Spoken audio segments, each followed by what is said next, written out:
Hey everyone. In this video, we're going to deal with the question, what is going on with Hamas and the Iran war? How is it affecting them? Now, obviously, they're in a tight spot because we think of them as an Iranian proxy. They were part of the Axis of Resistance, which is the Iran proxy network, Hezbollah, Iraq, Houthis, Hamas. On the other hand, they're also one of their main funders has always been Qatar, and the Hamas leadership is housed in Qatar. The Qataris and the Iranians both were the main patrons and funders of Hamas throughout all the negotiations, the hostage ceasefire negotiations over the last few years. It was always Qatar who was representing Hamas in those negotiations. So you could imagine that with the Iranian regime shelling Qatar, Hamas is in a tight spot. Besides the fact that, like, which way this thing goes and whether or not the regime falls, obviously has a lot of implications for them. And most people have forgotten about them amidst everything else going on. And we're going to get into all of that in this video. But just before we get to that, I just want to remind you again about the Israel Under Fire campaign at Israel365charity.com. Israel365charity.com. We're raising funds for families that are struggling with a whole range of issues. There are moms who can't go to work because the kids are home from school and the husband is being called up to reserve duty. There's all sorts of other fallout from some of the missile attacks that have damaged people's homes or worse. And Israel 365 is plugged in with a lot of great charities on the ground. So go ahead to Israel365charity.com and hit Israel Under Fire, or you can scroll down on the page to current projects and click Israel is at War. And that's a great way for you to help out at this trying time. Okay, let's get right to this whole story. So the first story here, this is from a few days ago. Hamas urges Iran to stop targeting neighboring countries. Okay, this was Hamas on Saturday called on Iran to refrain from targeting neighboring countries while affirming Tehran's right to defend itself against Israel and the United States. You see, they're already threading the needle. Iran has a right to defend itself, but stop attacking neighboring Arab countries. Quote, while affirming the right of the Islamic Republic of Iran to respond to this aggression by all available means in accordance with international norms and laws, the movement calls on the brothers in Iran to avoid targeting neighboring countries. In other words, they're telling Iran how to fight the war. Listen, we're on your side, but just stick to attacking the Israelis. You know, that's what Hamas is, the position they're trying to stake out. Hamas, that's the text of the Hamas statement. And then it goes into how they fought this war with Hamas, which fought a devastating 2-year war with Israel and Gaza, also called for the international community to work towards halting the war. The group previously, here's the key, the group previously condemned the killing of Iran's supreme leader, Ali Khamenei, on the first day of the war as a heinous crime, openly acknowledging his long-standing support for the Palestinian movement. And they made in that statement, they said that Khamenei provided all forms of political, diplomatic, and military support to our people, our cause, and our resistance. That's what they said about that.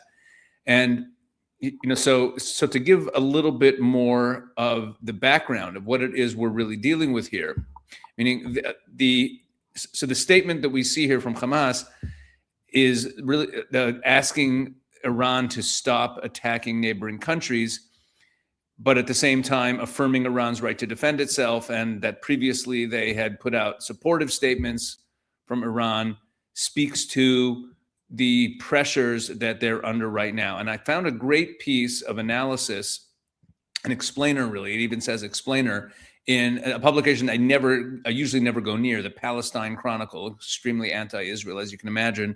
But this is actually a phenomenal piece. I mean, it really lays out very clearly the tight spot that Hamas is in. So I just want to go through it.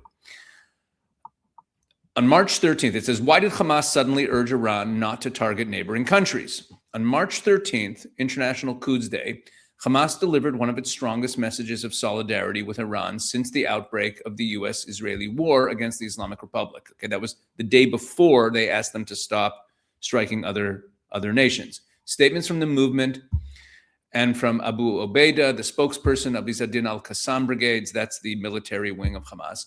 They praised Iran's missile strikes against Israel and framed them as part of the broader general confrontation tied directly to Palestine. Okay, they said that the airstrikes by Iran brought joy to the hearts of our oppressed people. while emphasizing that the regional war cannot be separated from the struggle over Jerusalem and Al-Aqsa. So they're trying to put themselves back into the center. Jerusalem, Al-Aqsa. Let's remember, they named their attacks on October 7th. The October 7th attacks have a name. Hamas named them, meaning on the Israeli side, the war is called Swords of Iron, this war against the war against Hamas. Hamas called it the Al-Aqsa flood. Al-Aqsa is the Temple Mount in Jerusalem. They named the October 7th attacks after the Temple Mount in Jerusalem. So that's what it's all about for them. But only so on March 13th. Okay, so that was a few days ago. March 13th, they praised Iran for firing missiles at Israel and basically put out a supportive statement for the regime. But only a day later, on March 14th, Hamas issued a new statement that appeared to introduce a significant caveat. While renewing its condemnation of the U.S.-Israeli aggression against Iran and reaffirming Tehran's right to respond, Hamas also called on the brothers in Iran not to target neighboring countries. At first glance, the message might appear contradictory. How can a movement that openly praises Iran's military actions simultaneously urge them to refrain from striking U.S. military bases in regional states? Now, they're not only striking U.S. military bases, they're also striking civilian targets, but the Palestine Chronicle doesn't want to say that. The answer lies not in ideological inconsistency, but in political geography. Hamas today operates across multiple arenas: inside Gaza, across the Palestinian territories, and within a wide diaspora leadership. So let's just jump down. And they talk about how they're trying to strike this delicate balance. Okay, the movement has long maintained an internal leadership structure rooted in Gaza and a political leadership operating in exile across several countries, including Qatar and Turkey. These external political platforms are crucial for Hamas's diplomacy, media engagement, and international outreach. So you see, you have the foreign leadership of Hamas based in Qatar and Turkey, principally, and then you have the Gaza leadership of Hamas in Gaza, and they cover different parts of what the movement is doing. But they also expose the movement to political sensitivities of host governments.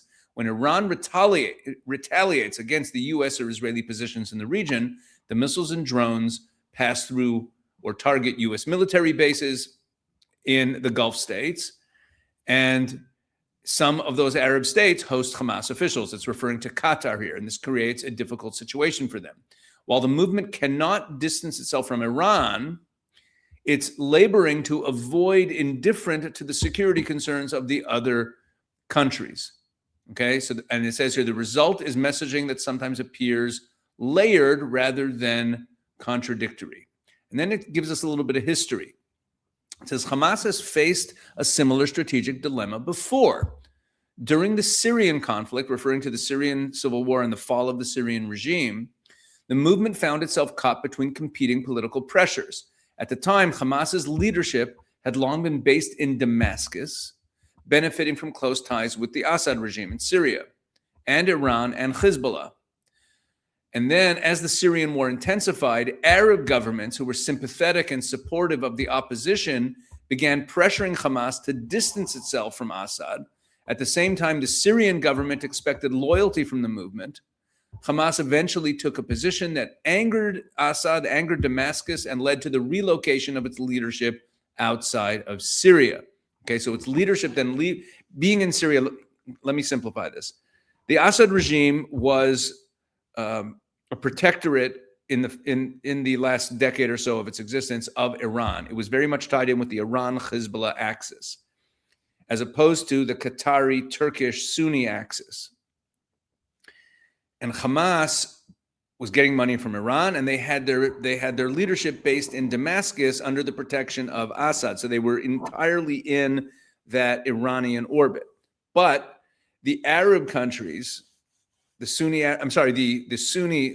countries, Turkey and Qatar, were pressuring them to back away from their allegiance to Assad because Turkey was backing the rebels against Assad to bring down the Assad regime against the Iranian axis.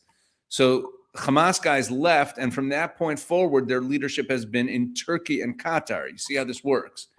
Now, the leadership in Gaza, this isn't in this article, but the leadership in Gaza, like Sinwar, the Sinwar brothers, were much more connected to the Iranians.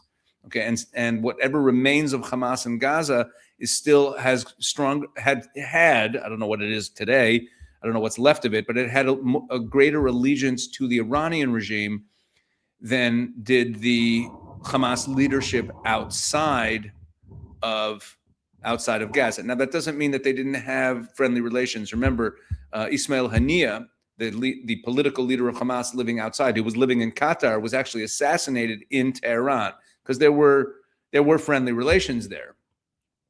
Okay. So when that happened, they lost their base in Damascus. And Iran is, of course, extremely strategically important for Hamas because they're the ones who've been supplying them with weapons and supporting them for so long.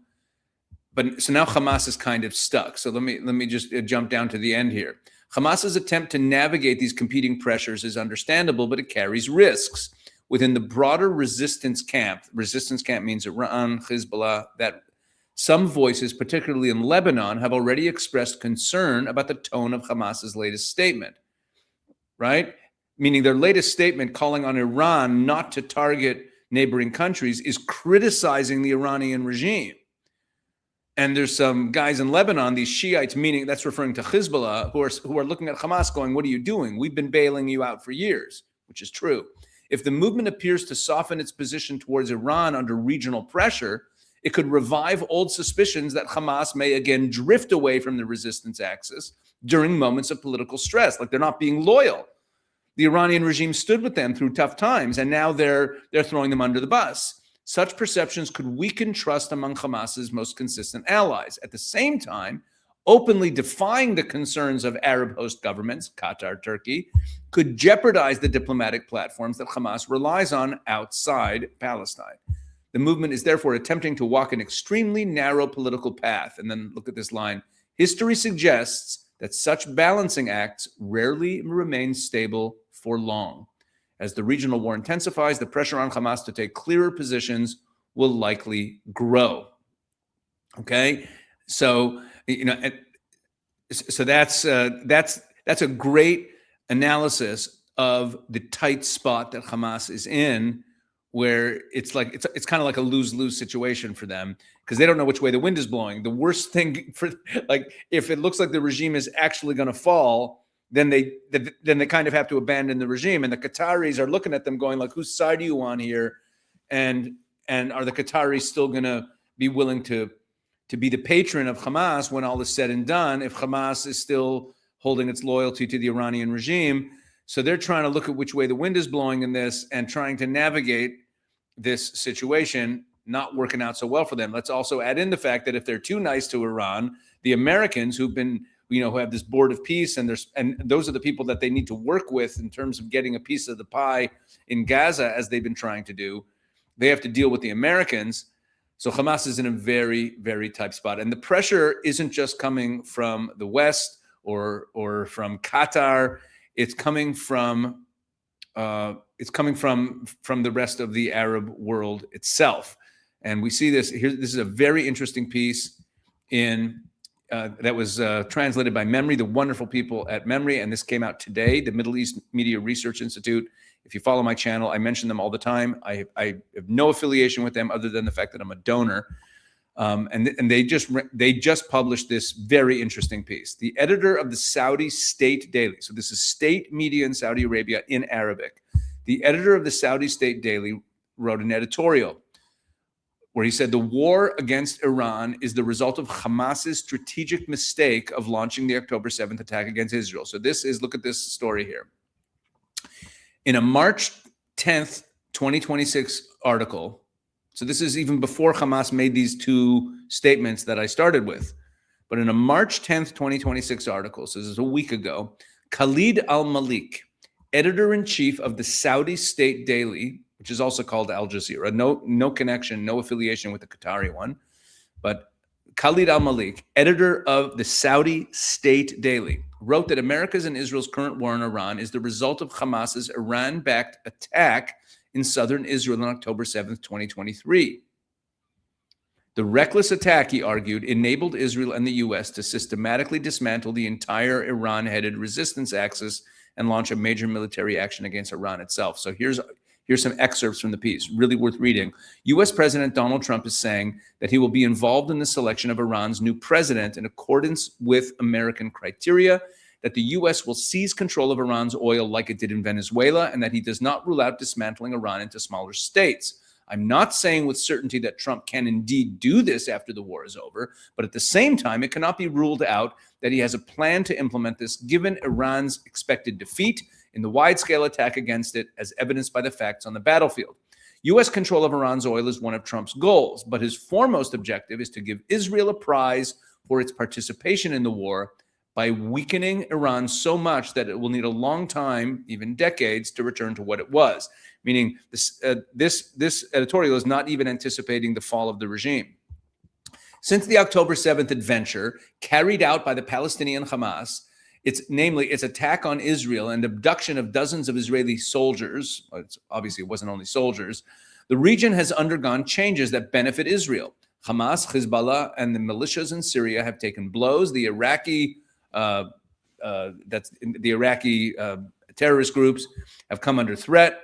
And now Iran is at the epicenter of the war. It is important to note that what Hamas did on October 7th has brought destruction upon several countries, causing the death and injury of thousands and subjecting these countries to Israeli control every time they showed any resistance in order to avoid occupation and a repeat of the attacks.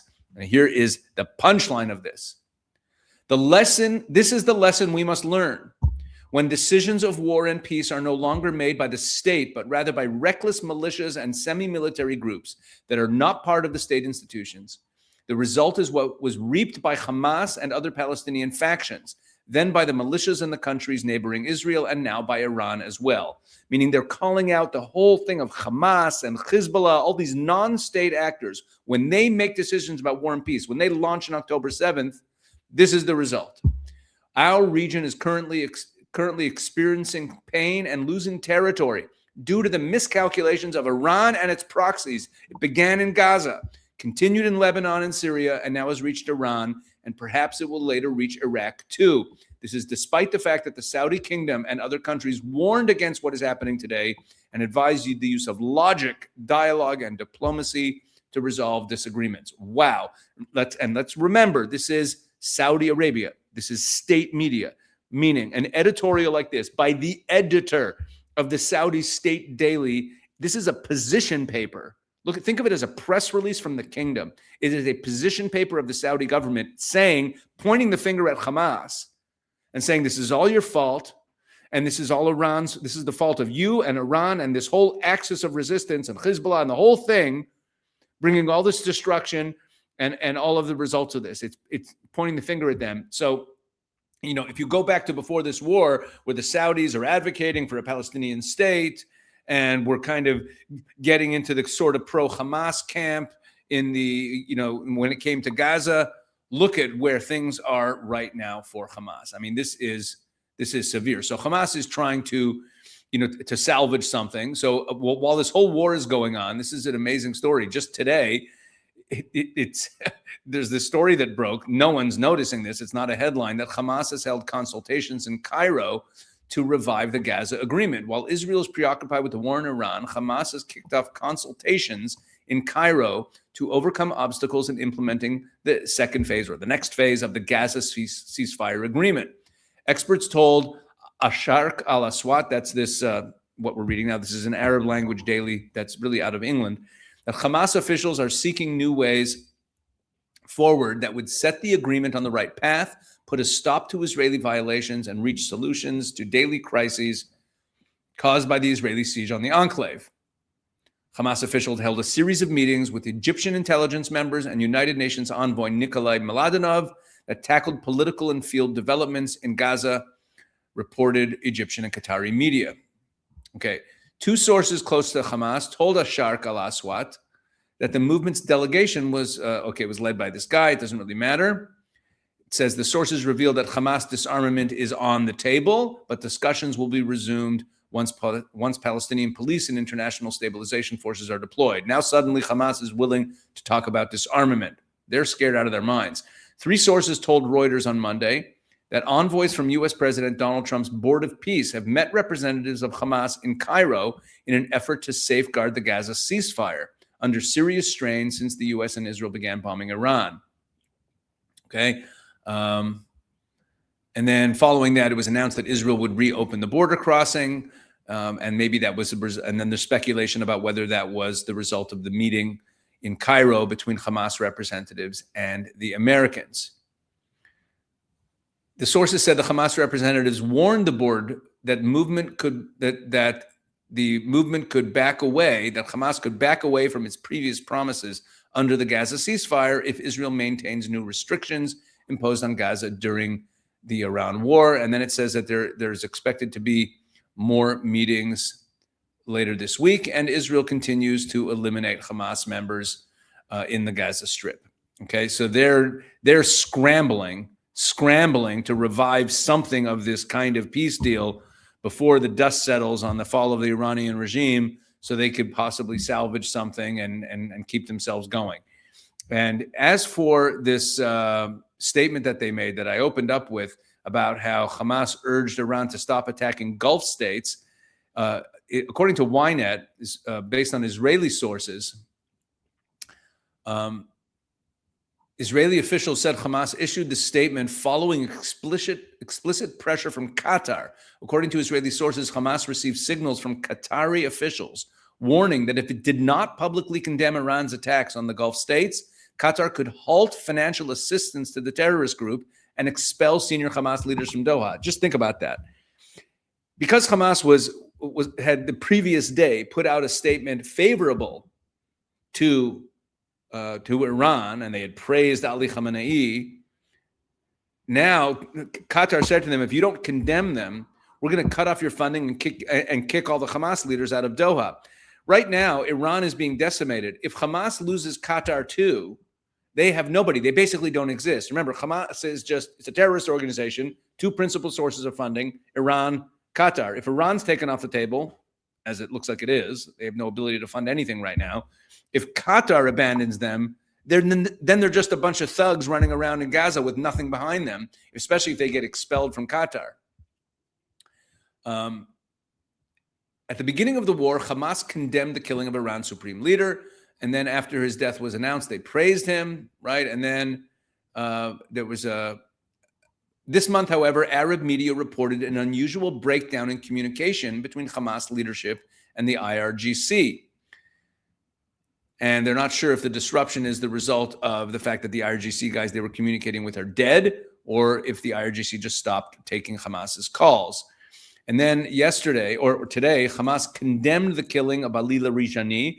That's the guy who was really running the Iranian regime, the top advisor who was killed yesterday. And so Hamas put out a statement. So they're still hedging. They're still, meaning they condemned Iran. They called on Iran to stop attacking their Arab neighbors. But when the next senior leader in Iran was killed, they condemned that too. So they're still playing both sides. And meanwhile, in terms of what's going on in Gaza, the IDF is not only operating in Lebanon and Iran, they are still demolishing terrorist infrastructure in Gaza, weakening Hamas, weakening their infrastructure. IDF says it has demolished 5 kilometers of Hamas tunnels in Gaza over the past 2 weeks. It takes a long time to demolish these things. There's hundreds and hundreds of kilometers of tunnels.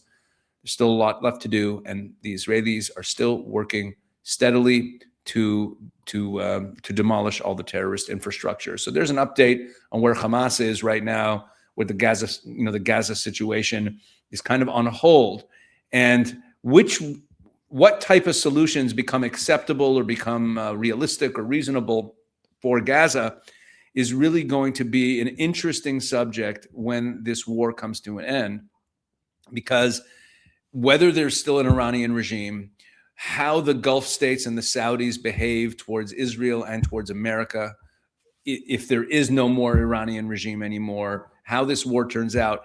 And what happens in Lebanon, is there still a Hezbollah? If there's no Hezbollah and there's no Iranian regime, I mean, what's Hamas anymore? and the Qataris are looking at them sideways, going like, do we still want to be with them? Especially if the Americans are bailing out the Qataris right now. So Hamas is panicking, as they should be. And, just one more subplot going on the sidelines. And that's what I'm trying to do here on this channel. Keep you informed about everything that's going on. Please drop a comment. Please like, share, do all that great stuff. And again, I'm so grateful for the rapid growth of this channel. It really encourages me and shows that there's a lot of need for this. A lot of people who are hungry for real information and good analysis coming out of Israel. So I appreciate it. Thanks for watching. Thanks for sharing. God bless.